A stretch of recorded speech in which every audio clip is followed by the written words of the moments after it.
time of King Herod. And when the zealots came here 7 years later, they just came into what was already there. They didn't have to build anything. The place was there. The food was there. The water and the cisterns were there. Everything that Herod built 70 years earlier was used mainly by them afterwards. Because Herod was never here. Nothing of what he built was really used or touched later on. It was all left. What destroyed Masada in the end, around the 7th century, was the earthquake. That's what destroyed Masada.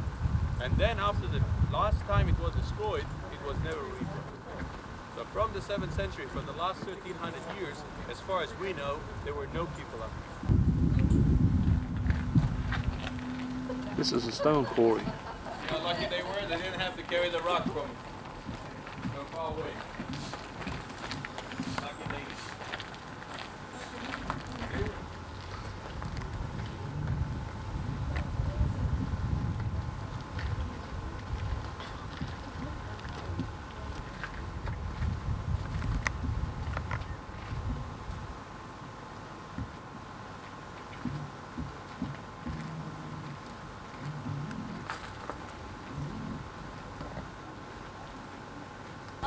Das muss ja Herr Leis muss das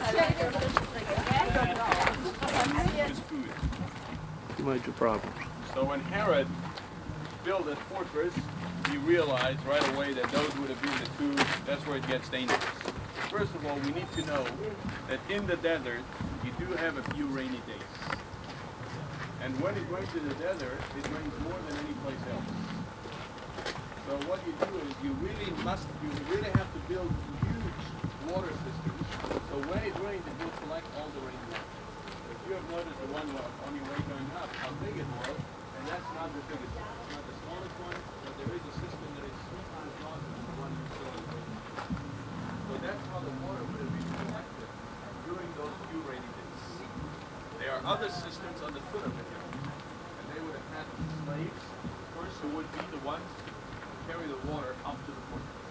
And the fact that he had here a bathhouse, 2 bathhouses as a matter of fact, and a swimming pool, proved the fact that there was enough water on this.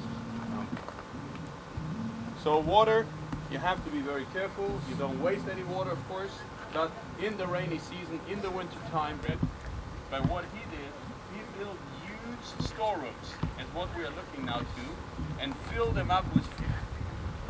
So the amount of food that was stored here is just tremendous. I mean, how much food was kept in those storerooms for Herod, or in other words, not just for Herod by himself, for the people that would have lived here if Herod would have lived up here. So he built those huge storerooms, and they filled them up with food, mainly grain, but also figs and dates and oil and grapes. This is the kind of food that they had up here, that you can also eat it later on when it gets dry. That would be the kind of food that you would find in those storerooms. So that was what Herod did up here. They decided they will not destroy would be the food in the storerooms. And Josephus said that the commander said, this will be for us, to us, that will bear witness that we were not killing ourselves because we ran out of food. In other words, they didn't want to give the Romans that excuse to say, well, they had nothing to eat, they would starve to death, and they had nothing to eat, that's why they killed themselves. So all the food was still there, and he even says how the Romans were amazed when they saw all the food that was still left here in those storerooms. So this is where the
outside, siege wall around, and had their camps all the way around. No problem. So this is what.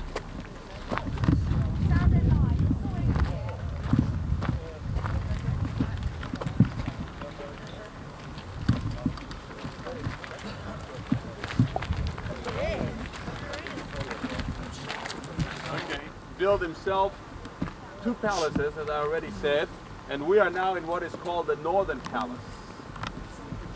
And the northern side of the mountain, as you realize now, is the best protected place on this mountain. Because there is nothing on this side. You see where it is? Nothing. So you understand how well protected you are when you are up here. So Herod built himself a wall right in front of us to cut off the palace from the rest of the fortress. And then he built himself that palace that had 3 levels. It's terraces. We are on the first floor, the first terrace. That would have been for the royal family to live here. Then we have the second floor, what we call the round structure, that no one knows what he built that for, what was the purpose of that. And then comes the third floor down below, that would have been just for him when he would have been up here. You see, Herod was the type man who would not trust his own family. That's why he killed 8 of his own wives. He had 10, he killed 8. And he killed 8 of his own children. He also had 10. So this is how he would not trust anyone. So even here in that fortress, he would not want to be with his own family. So he would have had his own place down there in the 3rd floor. And under that he had his own small bathhouse, so he wouldn't have to be with other people in the public bathhouse. Besides that, when he is king, you don't want to be with other people. So even here in exile, in the last days of his life, Herod was still thinking about how could he be safe and separated from the rest of the people. And he wouldn't even trust his own family. That's why he killed them. There wasn't much left there. So this was our good friend King Herod the Great. Culture in this country during that time is a Roman culture. This is Roman Even though we're bathhouse. talking about Jews, the upper class people, the Jewish people, live very much the way the Romans did. And even they got the title, they were called the Hellenized Jews. In other words, the ones who accepted the Greek culture and the Roman culture. And of course Herod and the other people, high society, belonged to them. So when he built that fortress, he needs to build it with all the luxuries that Romans would have had in those days. Don't forget that when Herod was actually king, he was backed by a Roman army. Not by the Jews. The Jews, I already told you, they hated him. They would like to kill him. So he was, all his backing, all the people he could trust were Romans. He wanted to live similar to the way Americans live. And this is how it was in those days. So the Romans who were here in this country wanted to live the way the Romans lived in all over the Roman Empire. And Herod realized that. So he had to build them what the Romans would have had. And that includes a bathhouse. You don't find in a place where Romans lived. No, you don't find a bathhouse. So the Roman bathhouse that was down here in Masada is, of course, to us a great surprise to find something that size with all this beauty, luxury inside as we will see it. And again, when we speak about how water was difficult, that he could afford to do that. So that proves the fact that there was enough water. So right here you can see on the outside the wall that is still in pretty good shape inside. And then you will also see the original tiles down on the floor. Now the Roman bathhouse has been divided into 3 rooms beside the dressing room. The first room we will be walking in is a dressing room. Then you have the frigidarium, which is the cold water room. Then you have the tepidarium, which is the warm room. And then you have the caldarium, which is the steam room. That's where they used to have their sauna bath. Not jacuzzi, it's a sauna.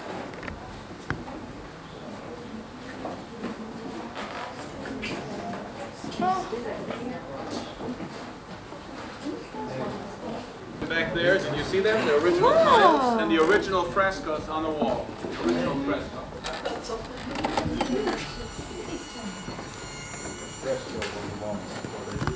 Nice and cool in here.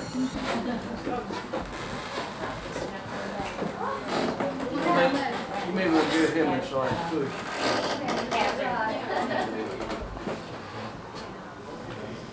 The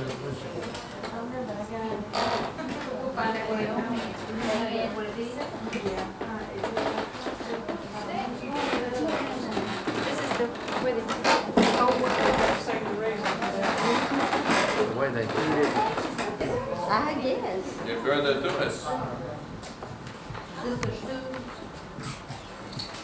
Soyez, soyez. Okay, come in, folks. This room here, everybody in here now? Yes, we're here. Okay, this room here was first of all sealed off. It only had a one door where you came in because in the sauna bath you cannot stay too long in a steam room. Now how would it work? How would it be? How you make it to become a steam room? You have to heat, you have to get the heat, the hot air into the room. So what they did, they burned the wood back there. That was like a stove. And the hot air runs under the floor. That's why they put those small pillars on, and the floor on top of it. And then on top of it are the tiles, and on top of those tiles are the pillows. That's what you sit on. So you sit on pillows that are on top of those tiles. That hot air from down below keeps the room in hot from down below. Then you have clay pipes on both sides of the wall that fill up the room with hot air. Now what do you need to do, Joe? All what you need to do is throw water. Remember, the room is closed up. There's no air to come in from the outside. So back there they had a fountain. So you take water, you throw it on the floor, and that's where you get a steam. So this is how the sauna bath works today. Same system. And of course the room, I mean, everything had beautiful tiles. You can see exactly where they fit in the tiles, and also on the floor. And this door that we're going out, that was not here, of course. You cannot go out naked. So you had to go back this way. Back to your dressing room. But we will go out naked.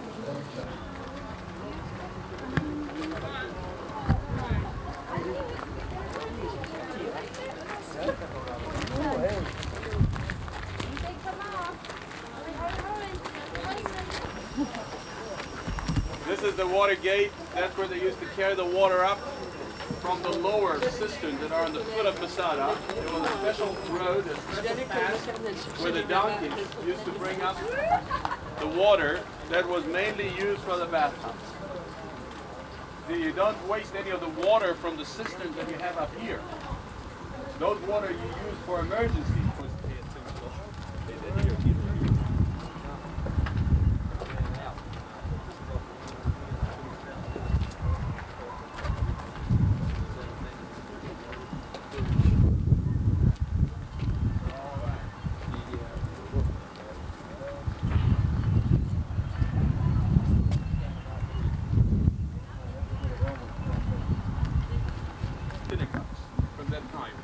One here at Masada, and another one over in Galilee, in Gamla. Those are the two oldest synagogues that we have discovered. And they are both from the 1st century. So this is what makes it so important to us. And especially this synagogue here, where it was built by King Herod himself. Of course it was not used by him because he was never up here. So who used the synagogue afterwards? The Zealots. The Zealots, when they were here for the 7 years, they would be the ones who would have used that synagogue. And the greatest discovery that we have made here in Masada was when we found the original scrolls that they would have had in this synagogue. And before the Jewish people, before they killed themselves, the one thing they wanted to make sure was to have the scrolls in a safe place. So in the back room, right behind you, that's where they buried those scrolls. And we have found those scrolls in the excavation that we have done. And among those scrolls that we have found, there are several books of the Old Testament. And the most important and the most touching one was when we found this Ezekiel book. And the one that we believe they read as the last chapter was what we call today Ezekiel 37, the vision of the dry bones. So this was 7, Ezekiel 37. And Ezekiel 37 right there in that room.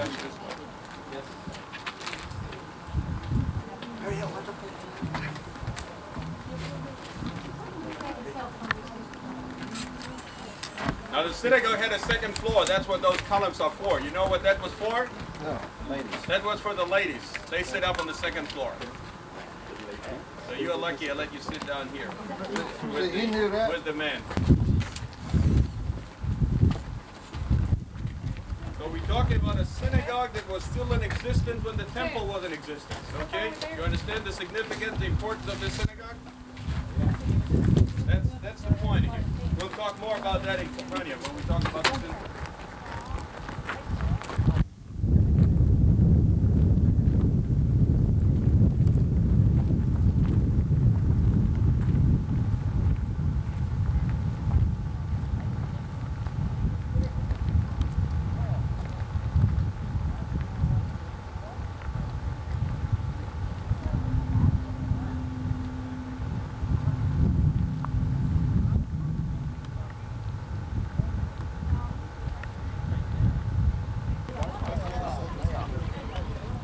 Okay, folks, in a minute we will step over here, forward, to look at the Roman ramp.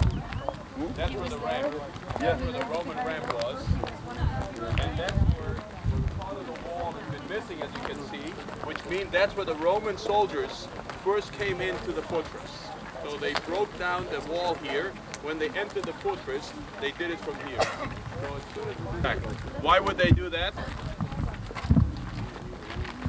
Well, they would know, I mean, first of all, the minute they knew there were Jews that built a ramp, the Jews from up here would not roll the stones to the field. Nacht de funkantenne oder Richtantenne oder so. That was why the Jewish people Als je gerne mal gucken. Hier in der Mitterhügel ist that doch die became Rampe, their ne? slaves Hier. from the Ja, ja, Jews. das ist hier. So you see that ramp down Nee, hier, ja. Hier, hier. Hier vorne. Hier vorne. Antenne, wo so Fernsehantenne, Richtantenne oder sowas. That's how the Romans made it possible Das ist hier so to get rund. into that fortress. With a battery Zwischen dem Weg und dem Weg. down the wall, and that's how they came into this place. You have seen, some of you may have seen the movie Masada. Okay, the filming of the movie Masada was done here some years ago. And you see down there, you see that hill with the fence in front of? That's the hill where we have buried all those that we found here. In other words, all the bones that were found here in Masada were put together into that place. That's the tomb of the Zillas. Point that out. 64, Which one? That hill right hill there. in front of you. There's a fence right at the top There's a of small it. fence in front of you. Let walk up to it. Oh yeah, okay. Yeah. So this is the tomb of the Zillas. Tomb of the Zealots. Where it's cut out on top. And movies.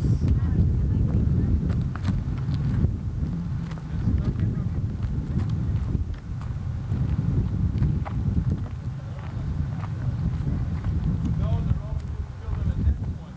Later on they built them. We don't know what happened to them afterwards. They were taken like the rest of the prisoners, but they were the ones who could tell the story. There was no fun for the Romans. The minute that you heard the story, I mean, the Romans didn't believe it. We're gonna go back. Let's go. That's a Roman box down there. That is, no, don't talk about it. Cab ride from the airport to Tokyo was $280. Okay, folks, this is the second palace, the Western Palace. Who put the caramel wine in there? The Romans left it. That's what it looks to be like. Caramel. That's vineyards. That's the meaning of the word caramel. Non-caramel. Okay, this is the second palace. Look at that beautiful mosaic floor that shows you what, again, the luxury and the beauty that Herod could do up here in the desert. I mean, think a minute where we are. We came on a nice road now, but you are cut off from the world. You are in the middle of nowhere. You are in the desert. Just think about it. That he could do that here in the middle of the desert. No one knew where that place is. This is far, far away from anything where we're standing now. I mean, we have to think a minute. We forget that when we are here today, we see all those people here and all those buses and all this noise that's going on here. But think a minute where we are and what he did up on a place like this. How could he do that? So this is Herod. This is the answer. Only crazy guys like him. They're the ones who make his moves. We're down here. And then the most beautiful reception. Look at this mosaic over here with the reception. See the most beautiful mosaic we have found for this. This is the reception room. So this is really something to look at that mosaic floor and see that.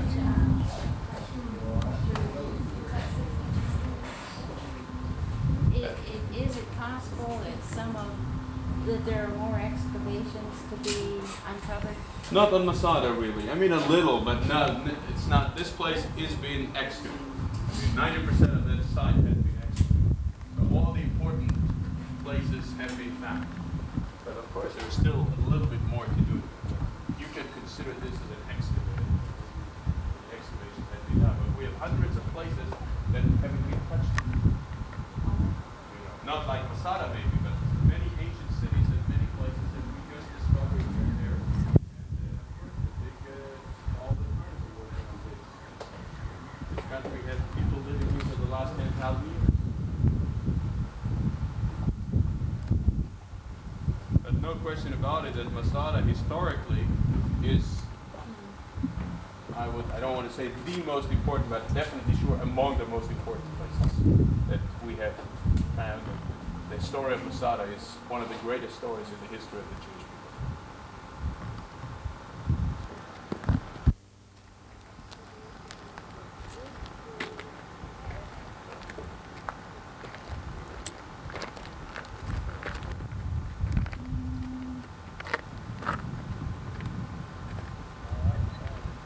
Wonder why they had it so low. Keep it out of the sun. I guess so.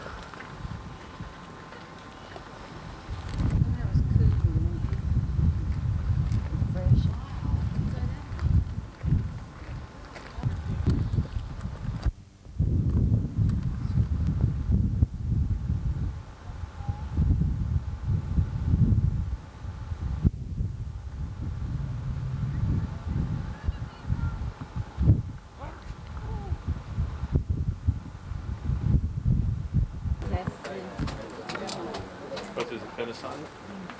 No, it's a, I got it from Sears. It's a XL1. It's a real good unit. Yeah? I don't know what it is. Good price you got it?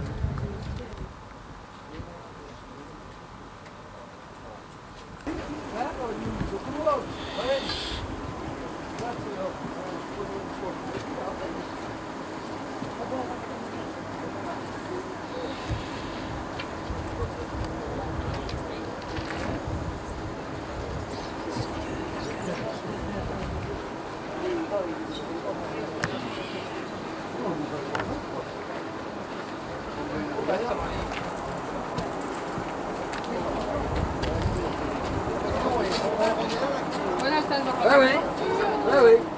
Il est pas arrivé. Il dit pas beaucoup, hein, le câble.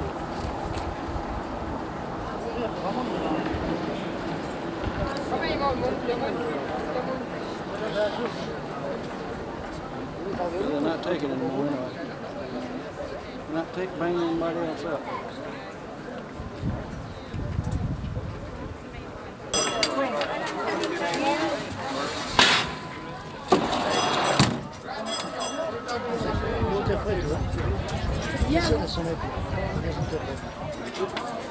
I'll see you in Montgomery.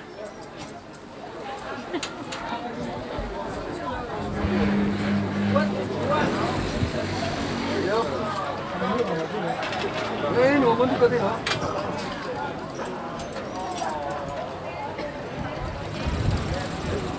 Ah, ça prend du quartier, hein. Ah, ça va même plus vite.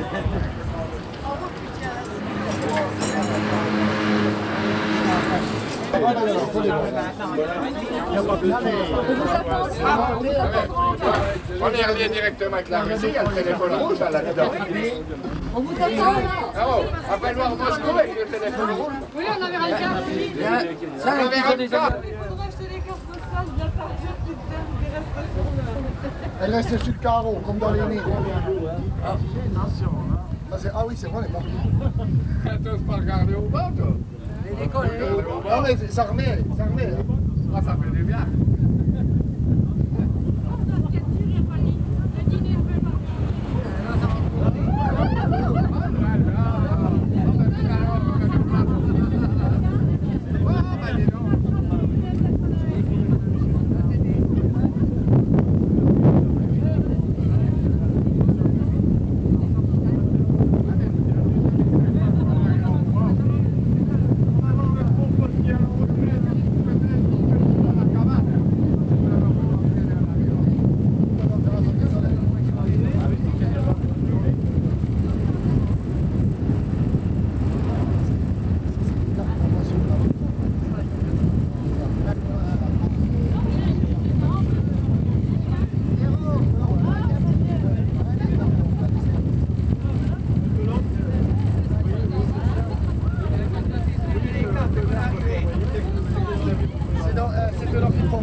regarde avec le prochain jour, le plus jour.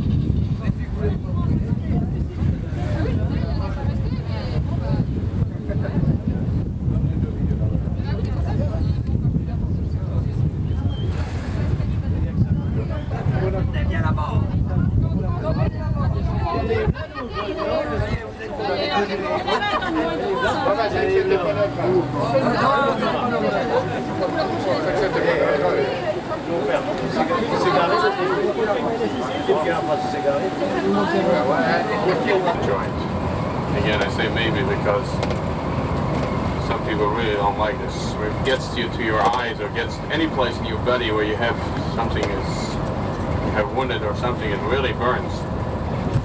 So, but if you want to go, just do it.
As we read you, 24th chapter, first book of Samuel, that story happened here in the wilderness of En-Gedi.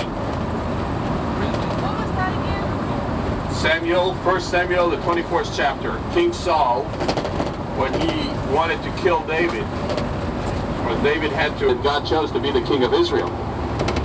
So, but he had to get his boys quiet because, you know, they were excited about the chance to get rid of him, and now you are going to be the king. And we know how upset David was when he found out, late not of course do anything against, this would be like he is against God if he would do anything to Saul.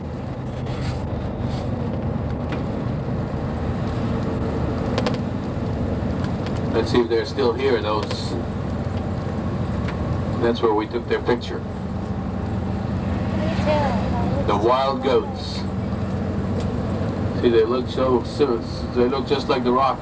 You can hardly see them. سيجاني من اسمه مثلا طوال لما تقول له أدب شو فاهم كلب أنت تقول له روحي لو أنا عبرت تابع طوال لي كلب لي كلب شاف كلب شاف مالي كلب ولا ختي لي كل مكان إيه فاني ليه Your friends next door should give you their sheep. No, they don't have any there either. Jordan is as lucky as we are. We got rocks. It's the friends further down, Saudi Arabia. Yeah, the Saudis. Yeah, it's the Saudis. That's where Moses took the wrong turn when he crossed that Red Sea. Instead of going to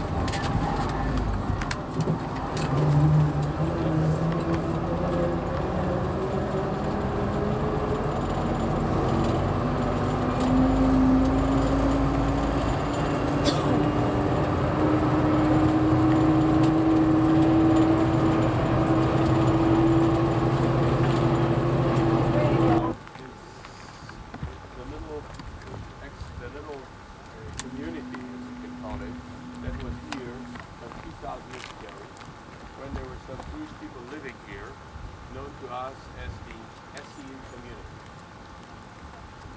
the Essene community was the third group of Jewish people that are known to us that live here in the country. When most Jewish people belong to the two other groups called the Pharisees, that were the Jewish people that were more, I would rather say, more influenced or lived more like the Romans would have lived, and I named them Hellenized Jews or the Sadducees. They were the upper class people that actually wanted to find a way to be Jews but live like Romans. So with those two major groups, Pharisees and Sadducees, they established a third sect, a third group of people in around the 2nd century BC that was not happy with what was going on in the country at that time. Now, of course, most of the people that left the ones who established the Essene community were originally Pharisees. The group itself were Pharisees, but then they felt like that the Pharisees are not, even they are the ones who are violating the law. The Hellenized Jews, they would not, of course, they would hardly consider them as Jews. They didn't, the way they lived, they didn't believe in resurrection. They had so many things that Jews could not even accept that they didn't really care about them. But from the Pharisees, who were so-called the religious people, the people of the land, you know, which most of the common people would belong to that group, even according to that, the Essenes, those people that established this community, felt that they are also violating the law. And therefore, they looked for something different. They looked for something better. And to do that, they chose this place where we are now. You all realize that you don't come to this place because there's anything good about it. What's good about this place? Desert, the Dead Sea, you're cut off from the rest of the world. So you don't come here unless you really want to do something that you don't want many people to know what you've been doing. That's when you come to this place. And that's exactly what the Essenes did. They had a different philosophy about life and about the Bible than the rest of the Jews in those days. And they believed that only here they could live their way, what they believed in, far away from any other people. So this is where Qumran comes into the picture. So there was a sect, a group of a few hundred people that actually lived, one who was like the head of the community. Then the Essenes, they have a different, they interpreted the Bible differently from other Jews, and also they had their own law about life. I mean, to become an Essene, you had to follow their, I wouldn't say their religion because they were all Jews, but you had to follow their law. They had their own law. And that was, again, not to be known by most of the people. Therefore, they wrote their own scrolls. Now, we wouldn't have known about them, and no one would really know much about them if those Dead Sea Scrolls would have not been discovered here in 1936. So only as soon as from the time we have found those scrolls, we begin to learn more about the Essene community. Because even Josephus and other historians hardly speak about them because they say we do not know exactly what those people do. They spoke a little bit about how they looked like, how they dressed, that they lived mostly separated from women, but what they've really been doing, they all said we don't know. And how could they? They didn't know because they didn't live as they would live. So now when we have found the scrolls, we, by reading them, trying to understand what they actually believed in. So what we understand is, the Essenes felt that they live in the last days. And a great war is coming. And that great war will destroy the world. And the only way to do the right thing is to pray to God, and God will send a Messiah to Israel. That's what they really wanted to. I mean, that's what basically all the Jews been looking for the coming of the Messiah. But the Essene community at that time, 2,000 years ago, they were the ones who believed that the ones who will live like them, they will be the ones who will bring Messiah to come to Israel. And that's to understand why some books of the Bible were more important to them than some other books. And what was the most important book in the Bible to them? Anyone knows? Isaiah. That's correct. Isaiah. The messianic expectations were so strong in that community that Isaiah turned out to be their #1 book of the Bible. And we found more copies of Isaiah here in Comron than of any other book of the Bible. As they felt that the world, I mean the Jewish world, they didn't care about non-Jews in those days. Don't forget, we talk about non-Jews, that's Romans and that's all kind of pagan cultures and religions. That the Jews who will not follow their way, they will be among those that are called in their scroll the sons of darkness. So they predicted a great battle that will be fought between the sons of light against the sons of darkness. In other words, all the Jews who don't follow their way, they are considered as the sons of darkness. And they will be the one who will lose the battle. His minister or his priest, he knows the right way. So the Essenes had to have their own group of people to follow their law, and that had to be far away from other people, because they didn't even accept the temple of Jerusalem as the temple was. They even felt that the Jewish people who serve in the temple, also they are violating the law. And you know, to say something against the temple in those days, that was very hard. I mean, that would be something you couldn't really say loud. So only by understanding that, you can understand why those people chose to be in this place. Even though it's interesting for us to know that later on, the wonderful thing about the story is, again, that when we found the Dead Sea Scrolls and we opened our Isaiah and compared it with their Isaiah, we found it's exactly the same. So this is the beauty of it. They were afraid that the Jews will disappear and the Bible will get lost. So that did not happen. But as I said, the oldest copy of the Bible that was known to us before the scrolls were found was 1100 years old. So now we have a copy of a Bible which is 2100 years old. And this is the room where they did. We even find pieces of, the Bible you can only write on parchment. You have to write it, and it has to be done. You make 3 mistakes, you can throw it away. It's no good. So you don't throw it away, you have to bury it. The name of God is mentioned. You bury it, just like you bury somebody that was dead. That's how we do with our Bibles. We don't throw a Bible away. So when we have to, we can't use it for some reasons. When it's not clean, not kosher anymore. Then it's important that we used to do, the first thing you had to do was to go to cleanse. Now in the Essene community, that was more than just an ordinary law. It became one of the most important laws of their religion, of their life. So they used to go and cleanse themselves several times a day. Whenever they touched anything, including food, they felt that their body had become unclean. So when they used to eat, right after they used to eat, they used to go and cleanse themselves. So they used to go to, there weren't any toilets in those days, but if they had to do that, of course, then the first thing you had to do right away is go and clean yourself. No pork chops. No pork chops. That's right. It's a question if the Essenes did eat, most of them would not probably eat meat at all. Again, because meat and meat, in Judaism we have the law of clean and unclean. To be on the safe side, don't eat it at all. So some of them live on wild honey and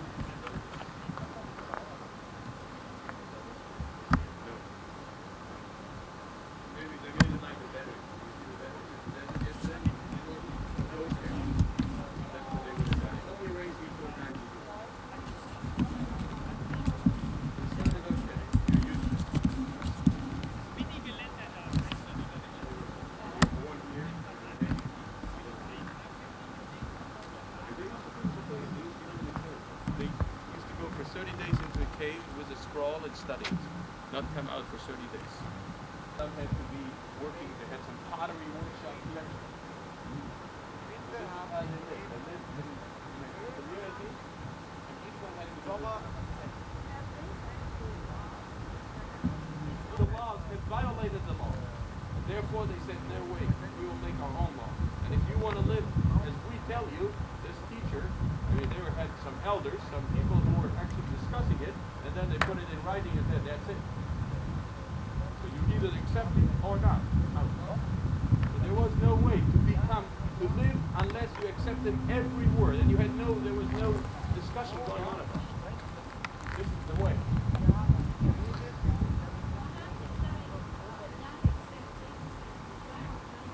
They lived before the time. First of all, they started to live before the time. 11 different caves, but 50% of the scrolls, 320 scrolls, were found in this cave. So this is why we call it the scroll cave. The scroll cave. How many was found in that one? About 300 scrolls. They were mostly in bed shape. The ones who were found in this cave were not put into jars. So they were really not, they are the ones that we cannot put together anymore. Isaiah did not. No, Isaiah was found in cave 1, which is way back behind that mountain. That's not Isaiah.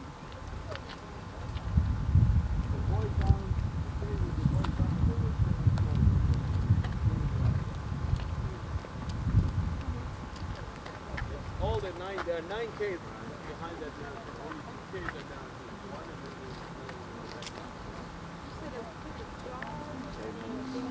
those who were found in jars and put in a cave, they are in pretty good shape. But then very many of the scrolls were just put in the cave and that's it. Were they buried? No, not even buried. They didn't have the time to do it. See, what we don't know is, what we think happened is the Romans, the Roman legions, the Roman soldiers must have arrived here. Now the Roman didn't ask you whether you are a Jew that belongs to this sect or this sect or this sect. To them they were all the same. So they had to leave. Some of the Assyrians, by the way, left Comron and escaped to Masada. We found Qumran scrolls at Masada. So some of them left and That's right, buddy.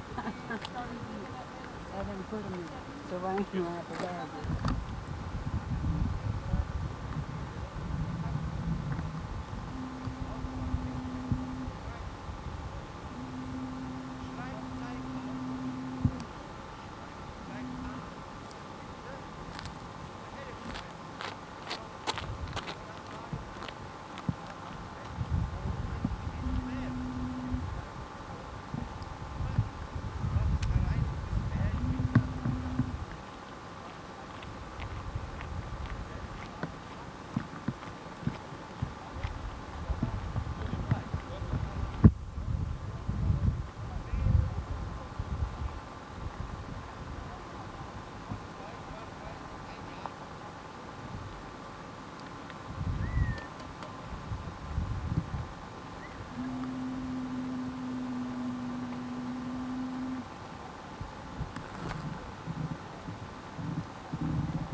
And that leader was the son of righteousness. Yes, Muhammad. Yes, Musa. Yes, Dawood. Yes, Joros. Yes, Doron.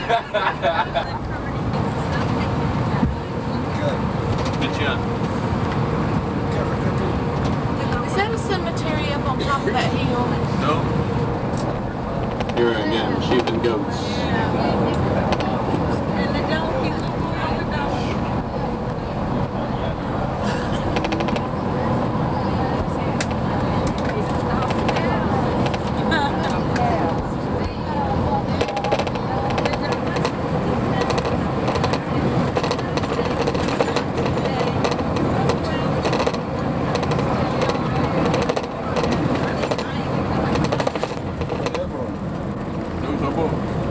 לא קרה כלום, היה למעלה קצת חלום.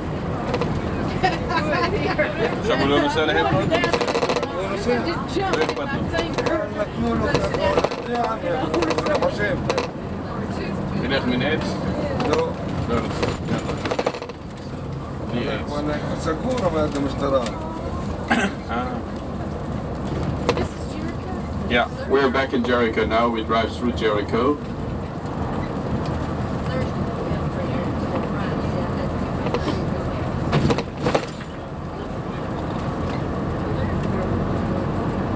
ישנו בבית.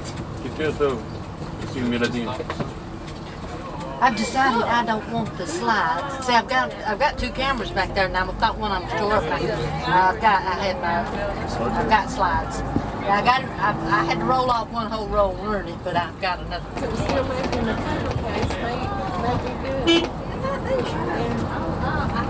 that beautiful? Look at the bougainvillea here. Look at that. Beautiful. Beautiful. That grows in Florida. Can you spell the name? You have it in Florida, you have it. Yeah. This mountain way up on top of the hill, there was a wall on top. This is traditionally the Mount of Temptation. Right here. Vad var storhöllet? Vad var storhöllet?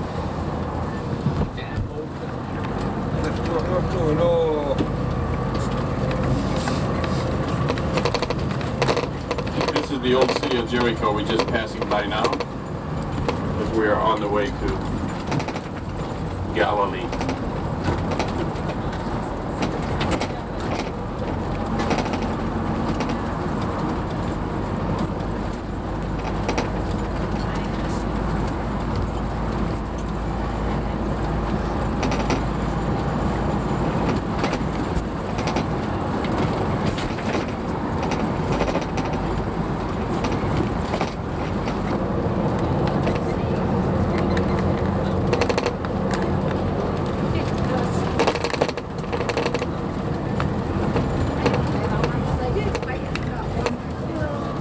There's some over here too.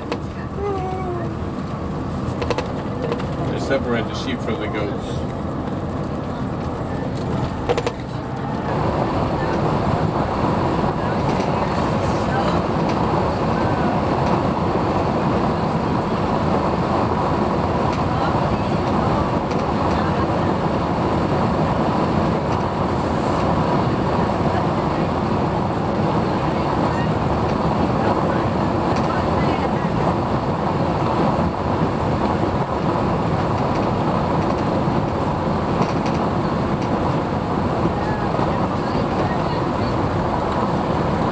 Each one does his own farming. Different from a kibbutz, which is a collective farming.